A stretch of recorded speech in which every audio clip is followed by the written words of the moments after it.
No warm-up, no small talk. Straight at you, because what I am about to say matters. If you have been struggling to focus, if you sit down to do something important, and 20 minutes later you are watching videos about something you never even searched for, you need to hear this today.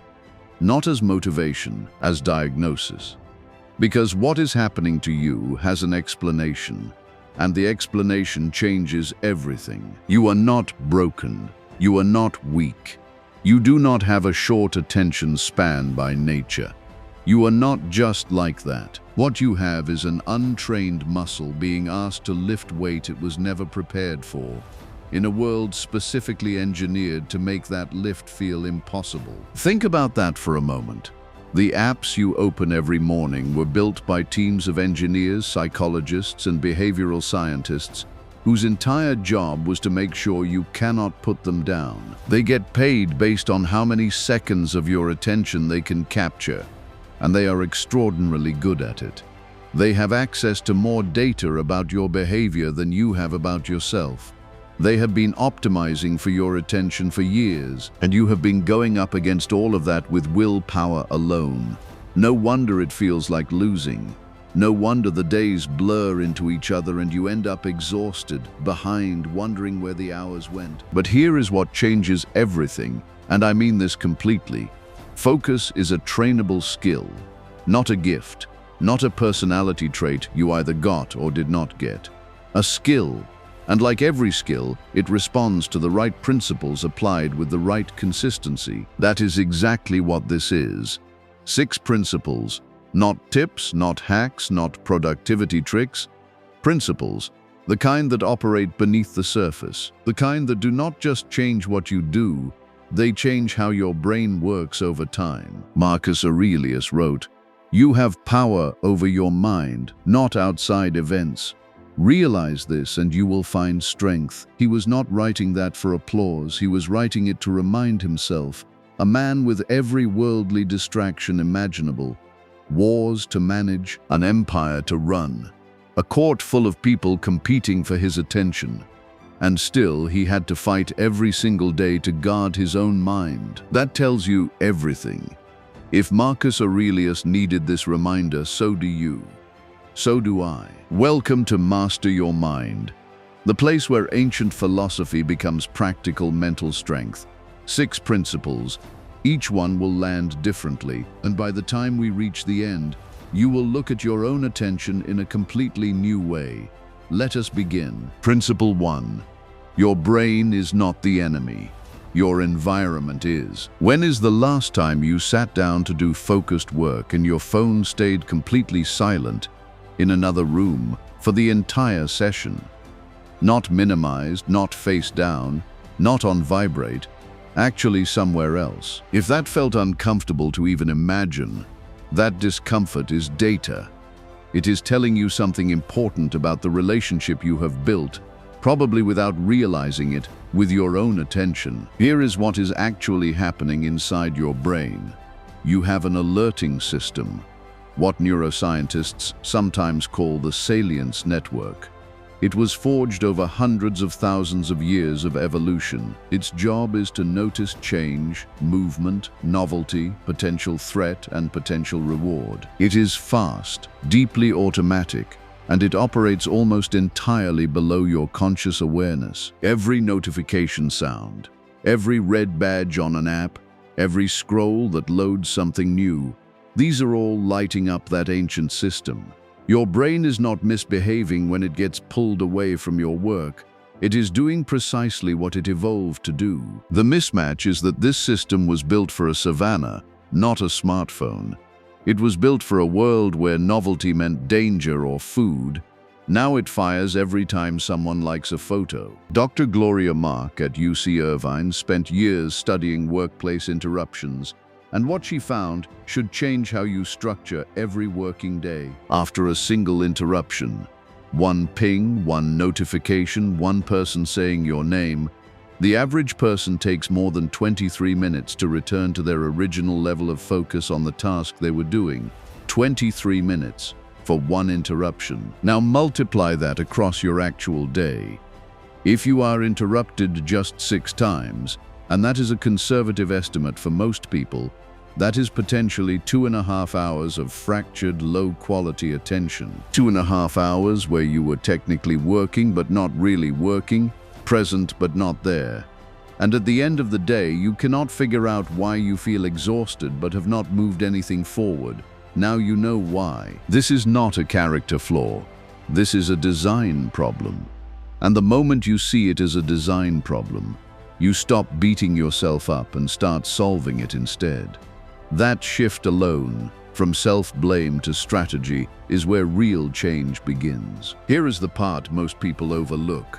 Proximity matters even when the phone is silent.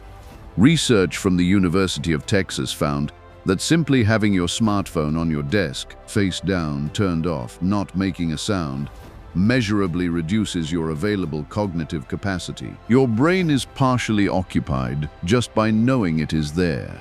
It is spending background energy resisting the urge to check it, even when you do not feel like you are thinking about it at all. The phone in the other room is not just a physical move, it is a neurological one. You are not just removing a distraction, you are freeing up the cognitive bandwidth that was quietly being consumed by its presence. Abraham Lincoln once said, "Give me 6 hours to chop down a tree, and I will spend the first 4 sharpening the axe." That principle applies directly here.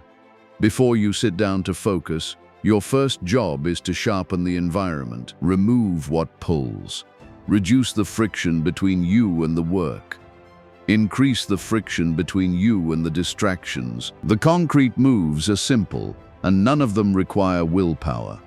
Put your phone in a different room, not flipped over, a different room. Close every browser tab that is not directly related to what you are doing. If you work from home, communicate to the people around you that a certain window of time is not interruptible. Use a website blocker during focused sessions. Turn off every notification, not silence them, turn them off entirely. Think about it this way. A surgeon does not walk into an operating room and just hope the environment cooperates. The room is sterile. The tools are arranged. Every unnecessary variable has been controlled before the procedure begins. The surgeon's only job in that room is the surgery. That level of environmental intentionality is exactly what your focused work deserves. Your work matters.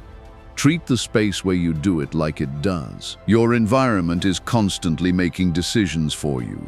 The question is whether those decisions are ones you would actually choose, or ones that were made for you by someone whose entire business model depends on your distraction. Design your space before your space designs your results. Principle 2.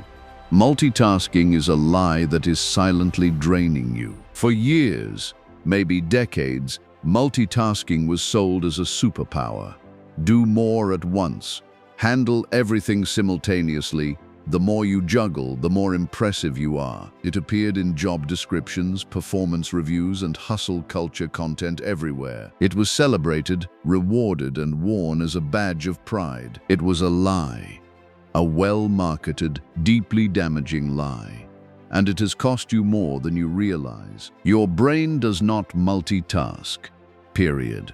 What it does is switch, rapidly, repeatedly, between tasks, and each switch has a cost. Researchers call it switch cost. The cognitive overhead of disengaging from one context and re-engaging with another. That cost is not zero. Studies at the University of Michigan estimated it can add up to 40% more time to complete a set of tasks when you are switching between them versus doing each one straight through. 40%. That is not a rounding error. If you work 8 hours with regular task switching throughout, you may be getting 5 hours of real output while feeling like you worked 8 and wondering why you are always exhausted and always behind. Now you know why. And here is the part that is even harder to hear. People who multitask the most tend to be the worst at it and tend to rate themselves as the best at it. The more you habitually split your attention, the harder it becomes to filter out irrelevance, to hold complex thoughts, to go deep on anything. You get fast at skimming the surface. You lose the capacity for depth. And depth, the ability to think hard about hard things for extended periods, is where all the real value gets created. It is where the breakthroughs happen. It is where the work you are actually proud of comes from. Think about the work in your life that has actually mattered. The work you are proud of. The problem solving, the creative thinking, the decisions that changed something. Was any of that done in 15-minute windows between notifications? Almost certainly not. It happened when you were locked in, when the rest of the world fell away and it was just you and the work. That state does not happen by accident. And it cannot happen when your attention is fractured. Bruce Lee said it simply. Concentration is the root of all the higher abilities in man. Not a helpful tool, root, meaning everything else grows from it or does not grow at all. Your creativity, your problem-solving capacity, your emotional intelligence, your ability to learn and retain, all of it is downstream of your ability to concentrate. You cannot optimize the branches if the root is starving. So what do you do instead? You work in what could be called singular focus windows. One task, one goal, one defined time block. Everything else is closed, not minimized, closed. You make a conscious agreement with yourself. For the next 45 minutes, this is the only thing that exists. If 45 minutes feels impossible, start with 25. Use a physical timer, not your phone timer, a physical one. When it goes off, take a real break, not check Instagram quickly, stand up, walk, look out a window, drink water, let your brain decompress before you go again. Here is what will happen. The first few sessions will feel uncomfortable. Your brain will generate urgently seeming thoughts. It will try to convince you that right now, during your focus block, is the critical moment to check your email or remember that thing you forgot. That urgency is manufactured. It is your conditioned brain protesting the change. Push through it. By the third or fourth session, something shifts. The work starts pulling you in rather than pushing you away. Ideas connect, progress compounds. You finish a session and realize, without having checked your phone once, that you actually moved something forward that matters. The output you get from 90 minutes of singular focused work will outperform what most people produce in a full distracted workday. Not because you worked harder, because you worked whole. Principle 3. Train the return. The discipline nobody talks about. This is the one that separates people who read about focus from people who actually change. Pay close attention. Your mind will wander. I am not asking you to stop that. Nobody stops that. The most focused people on earth, meditators with decades of practice, elite performers, surgeons mid-operation, they all experience mind wandering. The brain drifts. That is not the problem. The problem, and the practice, is what happens next. Most people, when they notice their mind has drifted, do one of two things. They either chase the drift, follow that random thought about what they need to pick up at the store, which leads to their phone, which leads to 10 other things, or they get frustrated with themselves, feel like they have failed, and lose more time to self-criticism than they lost to the original distraction. Both of those responses cost you badly, and most people cycle through them without ever realizing there is a third option. William James, the father of American psychology, identified something over a century ago that still stands as one of the most important observations in the science of the mind. He wrote that the ability to voluntarily bring back a wandering attention over and over again is the very root of judgment, character, and will. Read that carefully. He was not saying do not wander. He was saying the practice is in the return. And he called it the root of character, not productivity. Character, will. The deepest parts of who you are as a person appear to be shaped by this one simple, repeatable act. Noticing you have drifted, and choosing to come back. Each time your mind drifts and you notice it, without drama, without self-blame, and you bring it back to the work, that is a repetition. That is literally your attention muscle contracting under load. And like every muscle, it gets stronger the more reps you give it. 10 returns in a session is 10 reps. 20 sessions over a month is hundreds of reps. Think about what that compounds into over a year. Harvard psychologists ran a study using an app that pinged thousands of participants at random moments throughout their days, asking 2 questions. What are you doing right now? And is your mind on it? The results were striking. People's minds were elsewhere about 47% of the time, nearly half of all waking hours. And mind wandering, the data showed, was consistently associated with lower reported well-being, regardless of what activity the person was doing. Let that land. It was not the difficult activities that made people unhappy. It was not boredom or stress or hard work. It was the absence of presence, the drift itself, regardless of where the mind went, correlated with feeling worse. Your attention quality shapes your life quality, not just your work output. Your actual lived experience, moment to moment, is colored by where your mind is. The practice is disarmingly simple. When you sit down to work, set an intention. Say it out loud if you can. For the next 30 minutes, I am working on this. When you drift, and you will catch it. When you catch it, you do not judge it. You do not sigh. You do not start a mental monologue about how you always do this. You just come back. No speech, no spiral, one quiet redirect. That is the entire practice. It sounds almost insultingly simple, but try it, genuinely, for 30 consecutive days, and then tell me your mind works the same way it did before. I promise you it will not. Because every return is a rep, and reps, done consistently, build something that no amount of intention alone can produce, a mind that is actually yours to direct. Principle 4. Your body is the hardware your focus runs on. If you are sleeping 5 or 6 hours a night and wondering why you cannot concentrate, that is the answer. That is the whole answer. And no system, no app, no productivity technique will fix what biology is breaking. Focus is not a purely mental experience. Your brain is a physical organ.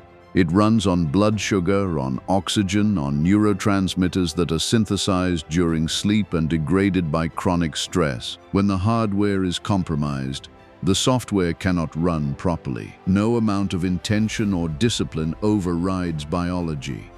Biology wins every single time. Here is what is actually happening inside your skull when you are sleep-deprived and trying to focus. The prefrontal cortex, the part of your brain most responsible for attention, decision-making, and impulse control, begins to go offline, not dramatically, subtly. Your reaction time slows. Your ability to filter out irrelevant information weakens. Your tolerance for cognitive effort drops. You start gravitating toward easier tasks, shorter feedback loops, lower hanging fruit, and you do not even notice it happening because your ability to assess your own performance is also impaired. Neuroscientist Matthew Walker's research on sleep is some of the most important and most ignored work in modern science. His findings suggest that operating on 6 hours of sleep per night for 2 weeks produces cognitive impairment roughly comparable to going without sleep entirely for 48 hours. And the part that should really stop you, the sleep-deprived subjects did not know how impaired they were. They rated their own performance as fine. They were not fine. You may be operating at 60% capacity, calling it a focus problem, downloading productivity apps, trying new planning systems, when what you actually need is 8 hours of sleep. That is the whole intervention. Everything else is decoration on top of a broken foundation. Epictetus said, "Take care of your body. It is the only place you have to live." A man who owned nothing, controlled nothing in his early life except his own mind and body, and still he understood this. He had every reason to neglect his physical self, to focus purely on mental and philosophical strength, and yet he knew the body is not separate from the mind.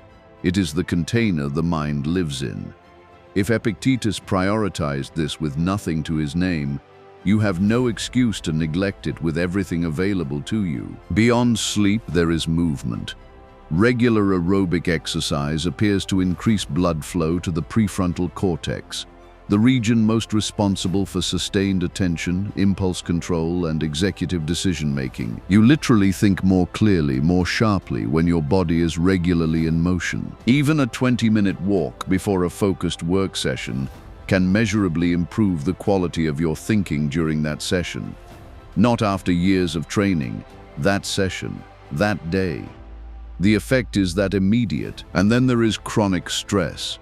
Unmanaged, persistent stress floods your system with cortisol, which directly impairs the prefrontal cortex's ability to function. When you are constantly overextended, constantly running on empty, constantly grinding through exhaustion, you are chemically undermining your own ability to focus. The hustle culture narrative of pushing harder through depletion is not just wrong, it is physiologically backwards. You are not building capacity by ignoring your limits. You are eroding it. And nutrition. Your brain is roughly 2% of your body weight, but consumes about 20% of your caloric energy. It needs stable fuel, not spikes and crashes. Processed sugar creates exactly the kind of energy roller coaster that makes sustained attention nearly impossible. Real food, eaten at reasonable times, with adequate water, these are not wellness trends. They are operating conditions for the organ you are trying to improve. You can have the best systems in the world, the most carefully designed environment, the strongest intentions, and if you are chronically sleep-deprived, sedentary, and running on caffeine and stress, your focus ceiling is low, non-negotiably low. Protect the hardware. Everything else depends on it entirely. Principle 5. Stop deciding in the moment. Preload your intentions. Here is a pattern I want you to recognize in yourself. You sit down in the morning. You have a vague sense of what you should be doing. But instead of going straight to that thing, you check email first, just to see if anything urgent came in. Then a message catches your eye. Then you respond. Then you look at what you were doing before the email. Then something else surfaces. 2 hours pass. You have been busy the entire time. You have not moved anything forward that actually matters to you. Sound familiar? Most people would say yes, and most people would blame themselves for lack of discipline, lack of motivation, lack of focus. But that is the wrong diagnosis.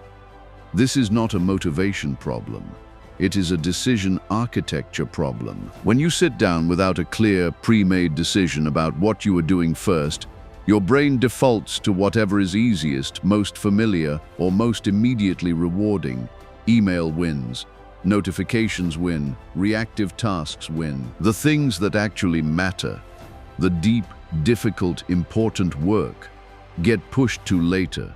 Later becomes tomorrow. Tomorrow becomes next week. Next week becomes the thing you are still not doing a year from now. There is a principle in behavioral research called decision fatigue. Your capacity to make high-quality decisions appears to diminish across the course of a day as you make more of them. Every time you decide what to work on next, you are spending cognitive energy that could have gone toward actually doing the work. By early afternoon, your brain is making lazier choices, defaulting to easier, lower-stakes tasks without you even realizing it. Your best decision-making window is your first 2 hours, and most people spend those hours clearing out their inbox. Peter Drucker spent his career studying how people and organizations actually use their time versus how they thought they did. What he observed: what gets scheduled gets done. What gets left open gets swallowed. The gap between intention and output was almost always enormous. What looked like a busy, productive day was often a reactive maze, responding, adjusting, putting out fires, filling hours with activity that felt important but moved nothing essential forward. The fix is to make the important decisions before the day starts. When your mind is fresh, before the inbox opens, before anyone else's urgency has a chance to colonize your agenda, the night before, or first thing in the morning before you touch anything else. Identify the 1 to 3 things that genuinely matter today.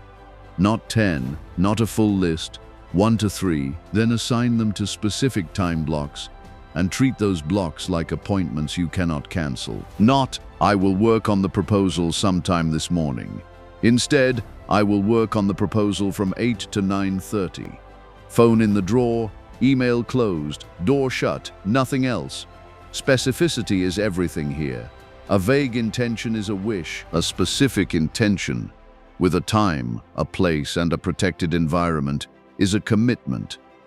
And commitments made in advance, before the chaos starts, are exponentially more likely to be kept than decisions made on the fly when everything is competing for your attention. Add a transition ritual, a consistent cue that tells your brain focus time begins now. Make a specific drink, clear your desk deliberately, put on a specific instrumental playlist, or choose deliberate silence. The ritual itself matters less than the consistency of it. Over weeks and months, that cue becomes a trigger. Your brain begins associating it with the focused state. Getting into deep work stops being a battle and starts being a switch you flip. There is an enormous difference between a day that flexes around a clear intention and a day that never had one. One of those days ends with progress, the other ends with exhaustion and a vague sense of having been very busy while accomplishing very little.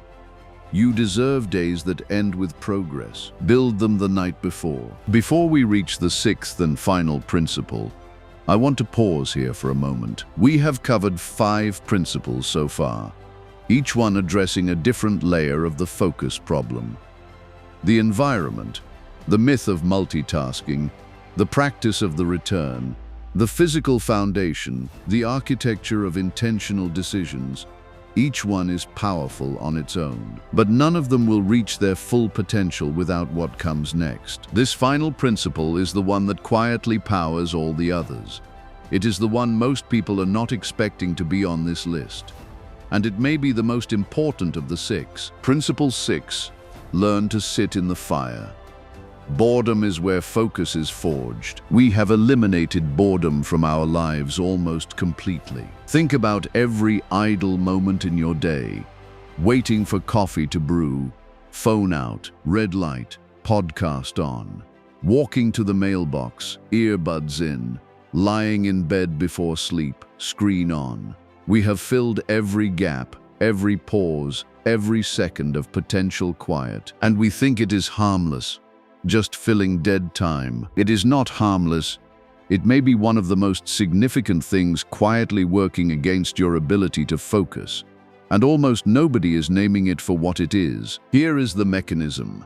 Every time you reach for stimulation the moment you feel unstimulated, you are training your brain to expect constant input.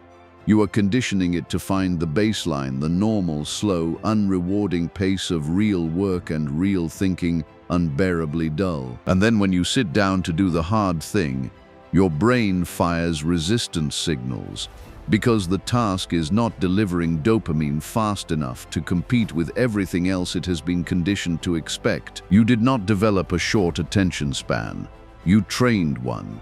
By never practicing the alternative, every time you chose stimulation over stillness, you reinforced the wiring, day after day, week after week, until sitting quietly with one thing for 30 minutes feels almost physically uncomfortable. That discomfort is reversible, but you have to be willing to feel it first. Marcus Aurelius wrote something in his Meditations that has stayed with thinkers for nearly 2,000 years.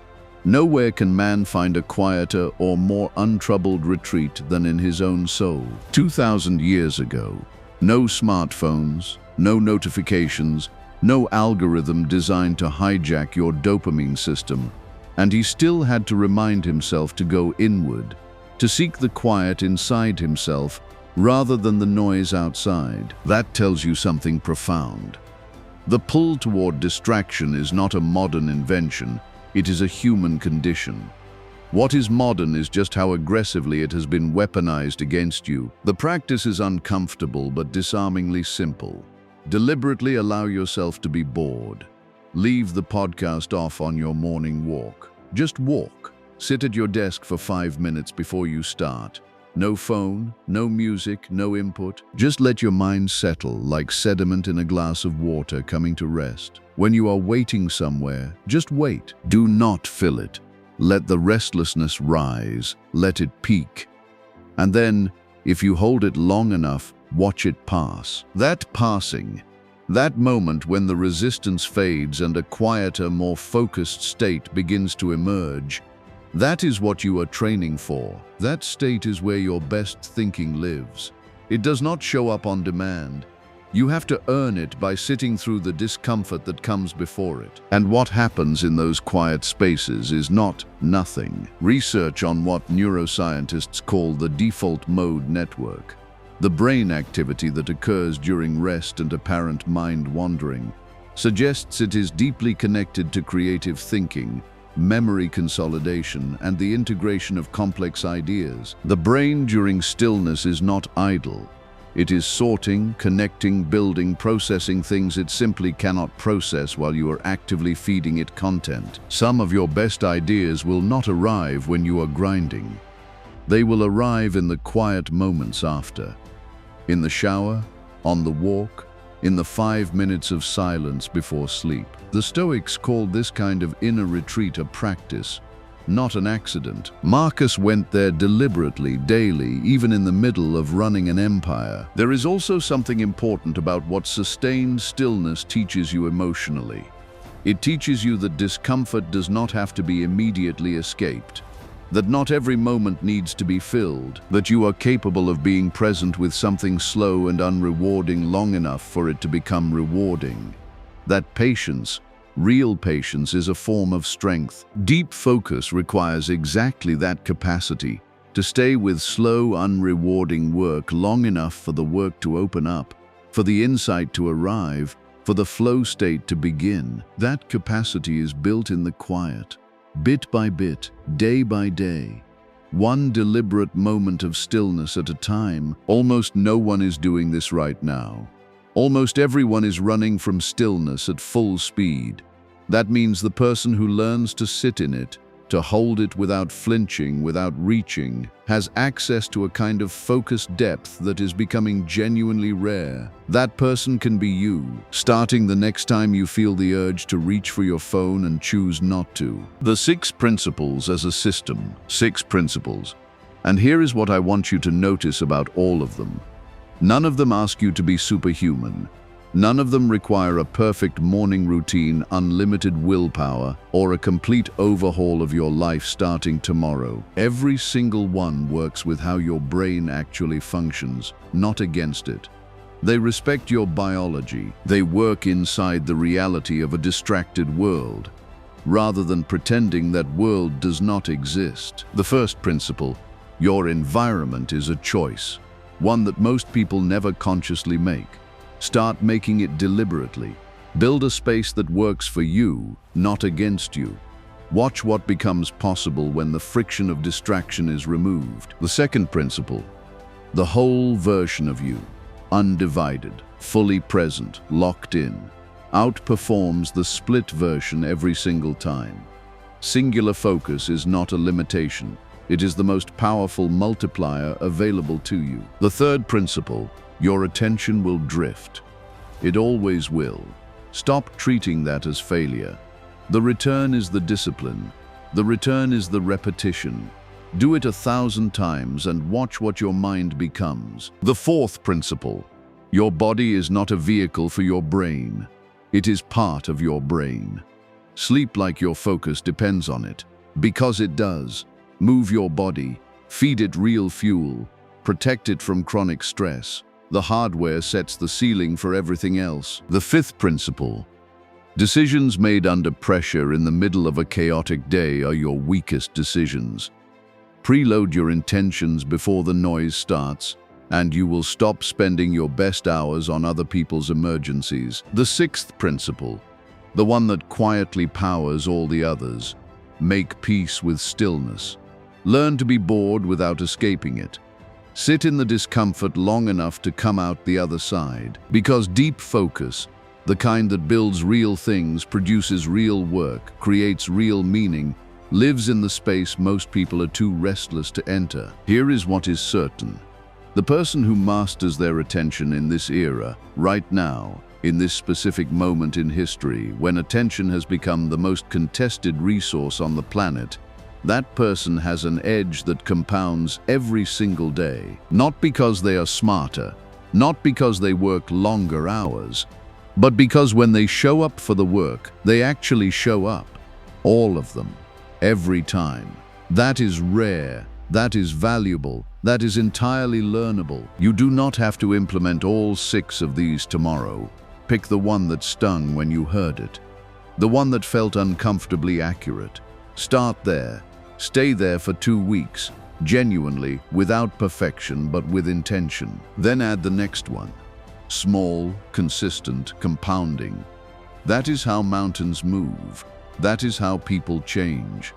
Not in one dramatic moment, but in the quiet accumulation of better choices made one at a time. If something shifted in you today, if one of these 6 principles cracked something open in how you see your own attention, then I want you to know that this is exactly the kind of work the Master Your Mind program goes deep on. Inside, you will find the complete framework for training your mind, protecting your focus, and building the kind of mental discipline that does not just perform well in ideal conditions, but holds under pressure, in chaos, in the real world.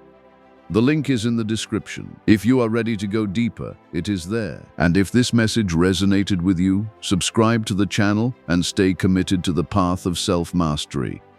Every single day on Master Your Mind, we bring you the ancient wisdom that builds stronger, wiser, more unshakable human beings. This is not passive viewing, this is training. I will see you in the next video.